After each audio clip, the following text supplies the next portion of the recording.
1,00,000 మంది శివభక్తులతో కలిసి మహారుద్రాక్ష పూజలో పాల్గొనండి. వెంటనే కాల్ చేసి మీ పేరును నమోదు చేసుకోండి. నమస్తే రమగారు. నమస్తే జయ. రమగారు, ఇంట్లో మనం రకరకాల వస్తువులు రకరకాల ప్రదేశాల్లో పెట్టుకుంటాం. కానీ కొన్ని వస్తువులకు మాత్రం ప్రత్యేకించి పలానా వైపే ఒక దిక్కునే పెట్టాలి, పలానా దిక్కునే పెట్టాలి అనేది ఒక సాంప్రదాయంగా వస్తూ ఉంది. మనం కొంతమంది ఫాలో అవుతారు, కొంతమంది ఫాలో అవరు. కానీ ఈ వస్తువులు పెట్టుకునేటప్పుడు ఒకలాంటి భయం ఉంటుందండి కొంతమందికి. అంటే సరైన దిక్కును పెట్టకపోతే ఏదన్నా జరుగుతుందేమో, మంచి రాదేమో, చెడు వస్తుందేమో, దానివల్ల కీడు ఉంటుందేమో అనే ఒక అనుమానం ఉంటుంది. వీటిల్లో బీరువా ప్రధానమైంది. ఎందుకంటే మనకు లక్ష్మీదేవి కదా, ఇంట్లో మనం ప్రతి వస్తువుని, విలువైన వస్తువులను దాచుకునేది అందులోనే. కాబట్టి దీన్ని ఏ దిక్కున పెట్టాలి, ఏ దిక్కున పెడితే మంచిగా ఉంటుంది అనేది ఒక అనుమానం. జనరల్గా ఏంటంటే తూర్పు పడమరలు ఉత్తర దక్షిణాలు క్లియర్గా ఎవరికైనా తెలిసినవే. ఎవరైనా పాటించవలసినవి సాధారణ నియమాలు ఏంటంటే ఈశాన్యంలో బరువు పెట్టకూడదు, అది భగవత్ స్థానం, అక్కడ పూజ గది పెట్టుకోవాలి. ఆగ్నేయంలో బీరువాలు దేవుడు పెట్టుకోకూడదు, ఆగ్నేయంలో వంట చేసుకోవాలి. నైరుతిలో బరువు ఉంచాలి. ఈశాన్యంలో ఈశాన్యం కాదు, వాయవ్యంలో పిల్లల బెడ్రూములు ఉండాలి. ఇది సాధారణంగా చెప్పుకునేది. తూర్పుకి బరువు పెట్టకూడదు, తూర్పు గోడను తెచ్చి బరువులు పెట్టకూడదు. ఇవి పెద్ద వాస్తు సిద్ధాంతులుగా అందరూ చెప్పి మనం విని మనకి తెలిసిపోయిన సంగతులు. అవునండి. మామూలుగా ఒక ఇల్లు, కొత్త ఇల్లు తీసుకుంటే తూర్పు వాకిలు ఉందా లేదా, అది ఏదో ఐమూలగా లేకుండా కొద్దిగా నలచదరంగా సరిగ్గా ఉందా లేదా అని సాధారణంగా చూస్తాం. ఇప్పుడు నువ్వు అడిగిన బీరువా సంగతి, ఇది నేను పర్ఫెక్ట్గా చెప్పగలనా లేదా నాకు కూడా తెలియదు, నా ఉద్దేశం చెప్తా. ఇప్పుడు ఒక డబల్ బెడ్రూమ్ ఇల్లు, ఓ భార్య భర్త, 2-3 పిల్లలు ఉన్నారు. జనరల్గా నైరుతిలో ఉన్నది బెడ్రూమ్కి వాడుకోవాలి. నైరుతి రూము ఇంటి పెద్ద యొక్క, ఎవరైతే సంపాదన పరుడో, ఎవరి వల్ల ఇల్లు నడుస్తుందో, గృహ పెద్ద యొక్క కాపురం, సంసారం అందులో ఉండాలి. భార్యాభర్తలు ఉండే రూము, మాస్టర్ బెడ్రూమ్ నైరుతిలో పెడతారు. ఇప్పుడు నైరుతిలో పెట్టినప్పుడు నైరుతిలో బరువు ఉండాలి. ఎందుకంటే నైరుతి దిక్కున నివృత్తి అనే ఒక రాక్షసుడి ఆధిపత్యం నడుస్తుంది. అక్కడ తేలికపాటి వస్తువులు పెట్టినా, ఖాళీగా ఉంచినా వాడు నిద్రలేచి సంసారంలో గొడవలు రేపుతాడని సాధారణ జనరల్గా చెప్పుకునే మాట. నైరుతిలో బరువు పెట్టాలి. ఇప్పుడు ఇంటి పెద్ద అయిన భర్త, ఎవరైతే సంపాదన పరుడో, ఆయన నైరుతి బెడ్రూమ్లో, భార్యాభర్త తలవేసుకుని గదిలో ఉంటారు. వేసుకోకపోయినా గదిలో ఉంటారనుకో. ఇప్పుడు వాళ్ళు ఎక్కడుంటారో బీరువాలు ఆ గదిలోనే పెట్టుకోవాలి. బీరువాలో ఏం పెడతాం మనం సాధారణంగా? మనం ఇంటికి సంబంధించిన డాక్యుమెంట్స్, మనం ఎక్కడైనా కొనుక్కున్న వాటి డాక్యుమెంట్స్, బ్యాంక్ డాక్యుమెంట్స్, బ్యాంక్ పేపర్లు, పాస్బుక్లు, చెక్ బుక్లు, క్రెడిట్ కార్డుల తాలూకు నెంబర్లు ఉంటాయి అవి, అవునా? తర్వాత వెండి, బంగారము, డబ్బు, ఇవన్నీ బీరువాలో పెడతాం. ఇప్పుడు బీరువాని హాల్లో పెట్టగలమా? పెట్టలేము. పిల్లల బెడ్రూమ్లో పెట్టచ్చా? అన్సేఫ్ కదా.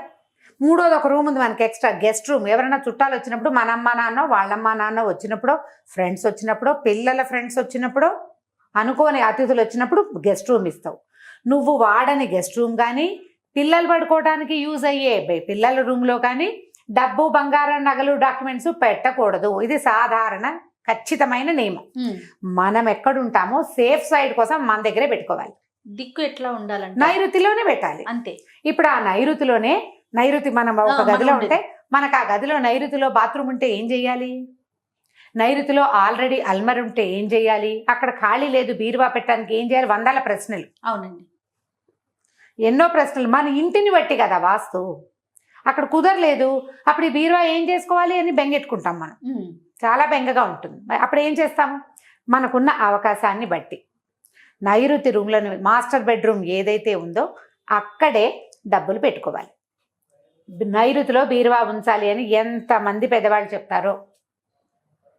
కాకపోతే ఈ మధ్య నేను ఇంకొక చోట ఏం చదివానంటే, నైరుతిలో పెట్టిన డబ్బు మనకు అక్కడికి రాదు, ప్రవాహంలాగా పోతుంది. నైరుతిలో డబ్బులు పెట్టకూడదు. బీరువా పెట్టండి కానీ డబ్బులు పెట్టకండి.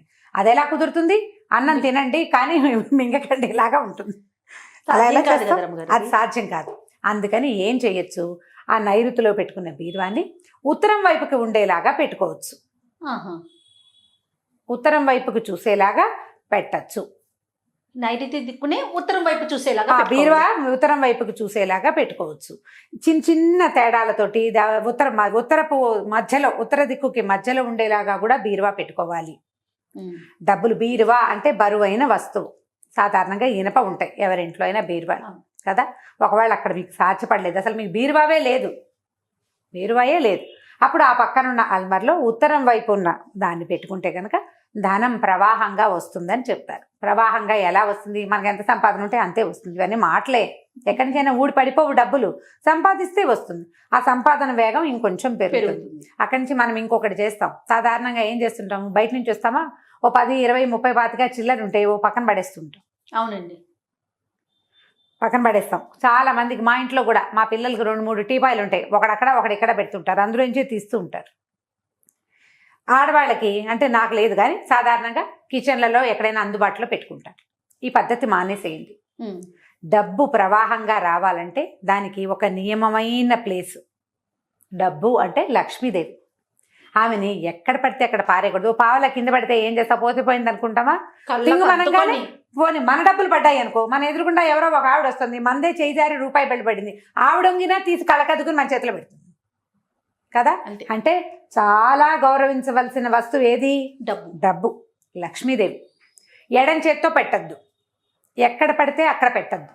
మీ బీరువా ఎక్కడున్నప్పటికీ మీకు దిక్కులు కుదరకపోతే బెంగ పెట్టుకోవద్దు. అందుకు చెప్తున్నా ఈ పాయింట్.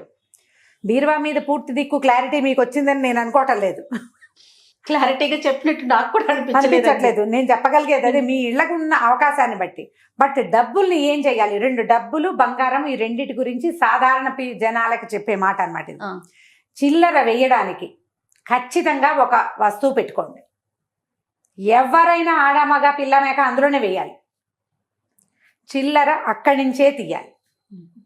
ఆ చిల్లర వేసేది వంటింట్లో, బెడ్రూమ్లో లోపల కాకుండా హాల్లో నుంచి మనం వెళ్ళంగానే కుడి చేతి వైపు ఉన్న ఒక దీని మీద పెట్టుకోండి. ఎడం వైపు ఉన్న వాటి మీద పెట్టద్దు. లోపల గదిలోకి వెళ్తావు, హాల్లో నుంచి లోపలికి వెళ్ళావు, గదిలోకి లోపల ఇంట్లోకి ఎంటర్ అయ్యావు, కుడివైపున ఉన్న ర్యాకులు కానీ, కుడివైపు ఉన్న టీపాయ్ కానీ, కుడివైపు ఉన్న రూమ్లో కానీ కనపడే చోట ఒక పాత్ర పెట్టి అందులో చిల్లర వేసుకోండి. 10 నోట్లు కూడా, చిల్లర కూడా అక్కడే ఉంచండి, అందులోంచి తీయండి. కుడి చేత్తో పెట్టాలి, ఎడం వైపు కాదు. అక్కడ పెట్టింది చక్కగా వస్తుంది, చక్కగా వెళ్తుంది, వేస్ట్ అవ్వదు. డబ్బుకి ఒక ప్రత్యేకమైన ప్లేసు మీరు పెట్టుకున్నారు, అందులో మీ శ్రద్ధ ఉంటుంది. లక్ష్మీదేవి వీడికి బుద్ధి ఉంది, శ్రద్ధ కూడా ఉంది, వీడితో ఉండాలి, వీడితో మళ్ళీ రావాలని భావిస్తుంది. మీరు కనుక అలవాటు చేసుకుంటే, ఇప్పుడు నాకు అలవాటైతే నా పిల్లలు కూడా కుడివైపే పెడతారు. మా ఇంట్లో జనమంతా చేస్తే రేపొద్దున నా పిల్లలు వాళ్ళ సంసారాలు వచ్చినప్పుడు కూడా కుడివైపే చేస్తారు. ఇవి తల్లులు చేయవలసిన మ్యాటర్. ఒక చక్కటి పాత్ర, ఒక డబ్బా ఏర్పాటు చేసుకోండి. ఆ డబ్బాలోనే వేయాలి, డబ్బాలో నుంచే తీసుకోవాలి. ఇది నెంబర్ 1. డబ్బు నిలవడానికి 2వ ఉపాయం, బంగారు వస్తువుల్ని ఎప్పుడు మంచం మీద పెట్టద్దు. నాకు కూడా ఉంది ప్రాక్టీస్. నల్లపూసలు గొలుసేసి దిండు కింద పెట్టుకుంటాను నేను. రాత్రి పడుకున్నప్పుడు గుర్తొస్తుంది, గుచ్చుకుంటుంది నిద్రలో, అప్పుడు తీస్తాను. అస్సలు చేయొద్దండి. నల్లపూసలు కానీ, సూత్రాలు కూడా తీసి పెట్టేవాళ్ళు ఉంటారు, వంకి తగిలిచ్చే వాళ్ళు. మా చిన్నప్పుడు అలా చెప్పేవాళ్ళు, వంకి తగిలిస్తారు. వంకెలకి ఎవరు తగిలిచ్చారు ఓపెన్గా, కానీ స్నానానికి వెళ్ళేటప్పుడు, తర్వాత రాత్రి పడుకున్నప్పుడు మెళ్ళలో గుచ్చుకుంటుందనో, చెవి కమ్మలు గుచ్చుకుంటున్నాయనో తీసి దిండు కింద పెడతాం కదా, అస్సలు చేయబోకండి. ఆ పని చేయొద్దు. డబ్బులు, బంగారం రాదు మనకి. మనకు అవసరం ఏంటి? ఒకటి డబ్బు, రెండోది బంగారం. అవే కదా మన ఇవి మెయిన్. ఎక్కడ పెట్టాలంటారు? ఖచ్చితంగా కుడివైపు ఉన్న ర్యాక్లో పెట్టుకోండి. బెడ్రూమ్లో, మీరు బెడ్రూమ్లోకి ఎంటర్ అవ్వగానే ఎడం వైపు మీకు అల్మార్లు ఉన్నాయి, చాలా ఎడం వైపే ఉన్నాయి, కుడివైపు లేవు. ఒక చిన్న టీపాయో, ఒక స్టూలో, ఒక ర్యాకో చిన్నది అరేంజ్ చేసుకోండి. తాత్కాలికంగా పెట్టిన వస్తువులన్నింటినీ కుడివైపు ఉన్న ర్యాక్లో పెట్టే ప్రాక్టీస్ చేయండి. స్నానానికి వెళ్తూ బాత్రూమ్ పక్కన ఉన్న ర్యాక్లో, ఒకటి బాత్రూమ్ దగ్గర కానీ, లేకపోతే బెడ్కి పక్కన కానీ, బెడ్స్కి పక్కన చిన్న చిన్న స్టూల్స్ ఏర్పడతామా, గుర్తుపెట్టుకుని వాటి మీద పెట్టడం, వాటి మీద నుంచే తీయటం. పొరపాటును కూడా మంచం మీద పెట్టద్దు. డబ్బులు కానీ, బంగారం కానీ 2 మంచాల మీద పెట్టకూడదు. పెడితే లక్ష్మికి నచ్చదు, అవి నిద్రపోతాయి. ఇంకో వస్తువుని రమ్మని పిలవ్వు. అయినా మాకు వాళ్ళంత బంగారం ఉందండి, నేను ఎప్పుడు మంచం మీదే పెడతానంటే మీరు చాలా పొరపాటు పడుతున్నట్టు. మీ దగ్గర ఉన్న చాలా బంగారానికి త్రిబులైనా మీ దగ్గర ఉండొచ్చు. మీరు మంచం మీద పెట్టడం వల్లే అక్కడే అయిపోయింది అది. మీ దగ్గర 100 కాసులు ఉన్నా కూడా 200 ఉండొచ్చు మీకు. 100% ఇది పాటించండి.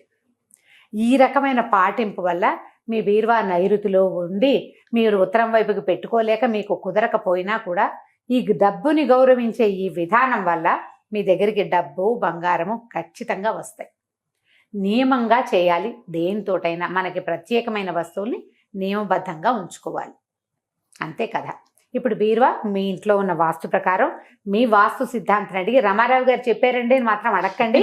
ఖచ్చితంగా మీకేం కావాలో మీ ఇంట్లో మీరు ఎలా పెట్టుకోవాలో మీరు నమ్మే ఒక పెద్దవారిని ఒకరిని కనుక్కొని ప్రతి ఇంట్లోనూ దాన్నే పాటించేందుకు అవకాశం ఉంటే సరే. లేకపోతే కొత్త ఇంట్లో మారేం, అక్కడ అవకాశం ఉంది, మళ్ళీ ఒకసారి కనుక్కోండి.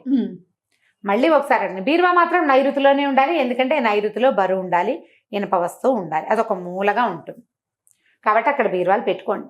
డబ్బులు ఎటు పెట్టాలి ఏమిటి అనేది మాత్రం మీకు అనుమానం ఉంటే ఖచ్చితంగా అడగండి. నేను ఇదే చెప్పదలుచుకున్నా.